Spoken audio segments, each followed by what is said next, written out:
पेशाब का अपने आप निकल जाना या पेशाब का बूंद बूंद टपकना, बार बार ये परेशानी आप में बनी है, काफ़ी दिनों से है, जिसको हम यूरिनरी इनकंटिनेंस बोलते हैं। इसमें 3 चीज़ें ऐसी होती हैं जिनमें यूरिनरी इनकंटिनेंस पाया जाता है।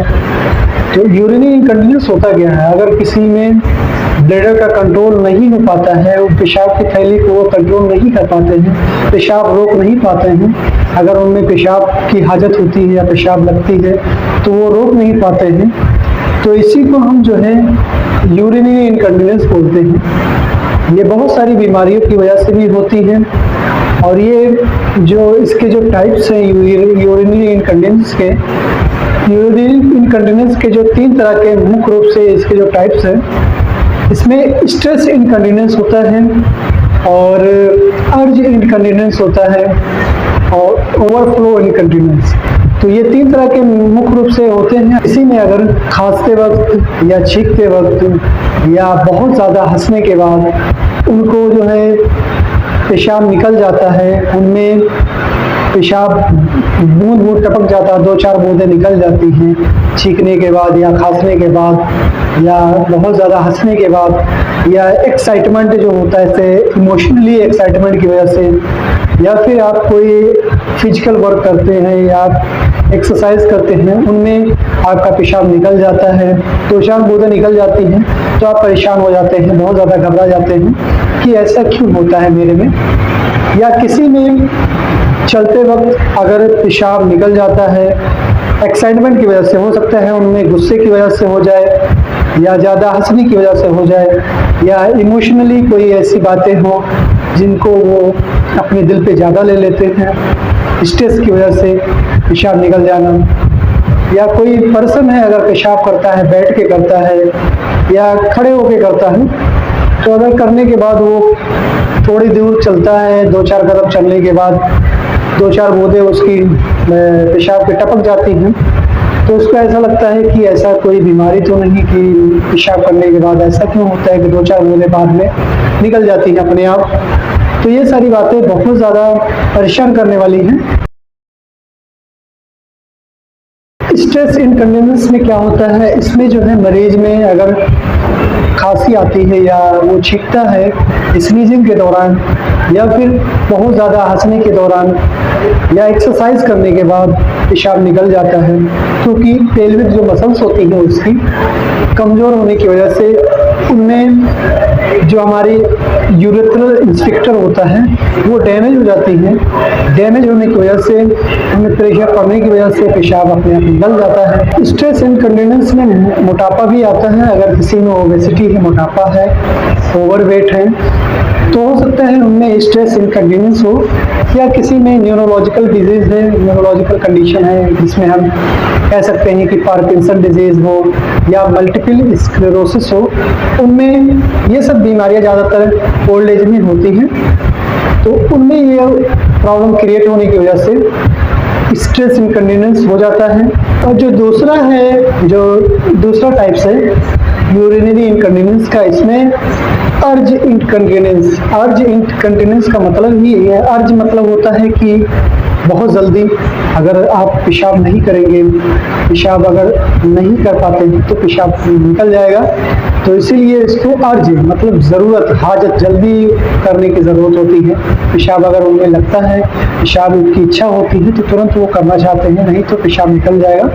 तो इसी को हम अर्ज इनकंटिनेंस बोलते हैं। जब पेशाब की थैली का जो मसल्स होता है, डेस्ट्रोसल मसल्स होती हैं, वो दीवार होती है पेशाब की थैली की चारों तरफ से दीवार होती है, लेयर होती है, वो अगर कमज़ोर है, वो अगर बहुत ज़्यादा वीक है, तो हो सकता है कि अर्ज इनकंटिनेंस हो।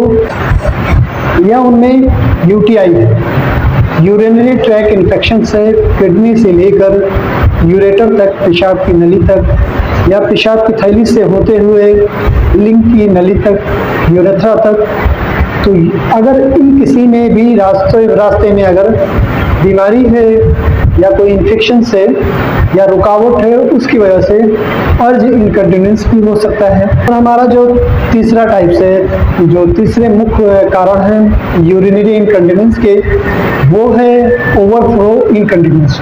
ओवरफ्लो इनकंटिन्यूंस में हो सकता है कि लंबे समय से कोई क्रोनिक डिजीज है, पेशाब की थैली में या गुर्दे में, पेशाब के रास्ते में, यूरेटर में या किडनी में क्रॉनिक इन्फेक्शन से, क्रॉनिक यूटीआई है, या लंबे समय से यूरिनरी ट्रैक्ट में रिटेंशन है, ऑब्स्ट्रक्शन है या रुकावट है, स्टोन की वजह से हो सकता है, या पीकेडी पॉलीसिस्टिक किडनी डिजीज की वजह से हो सकता है, या फिर अगर किसी में यूरेटर में जाके स्टोन फंस गया, काफ़ी दिनों से वहाँ पड़ा है, इलाज नहीं कराते हैं, तो उनकी वजह से ओवरफ्लो हो जाता है। हमारे पास 4 ऐसे होम्योपैथिक मेडिसिन हैं जिससे आपकी यूरिनरी इनकंटिनेंस बिल्कुल ही इस दवा से ठीक हो जाएगी। तो इसमें सबसे पहली मेडिसिन है कॉस्टिकम।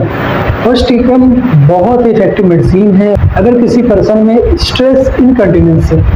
इस दवा को आपको 10-10 बूंद दिन में 2 से 3 बार लेना है। कंटिन्यू 1 हफ्ते तक इस दवा को आप लेंगे तो आपकी स्ट्रेस इनकंटिनेंस कॉस्टिकम से बिल्कुल ही ठीक हो जाएगी। तो आप इस दवा को आज ही लेकर आएँ अगर आपको स्ट्रेस इनकंटिनेंस है। और हमारे पास जो दूसरी मेडिसिन है वो है प्रेरा ब्रावा।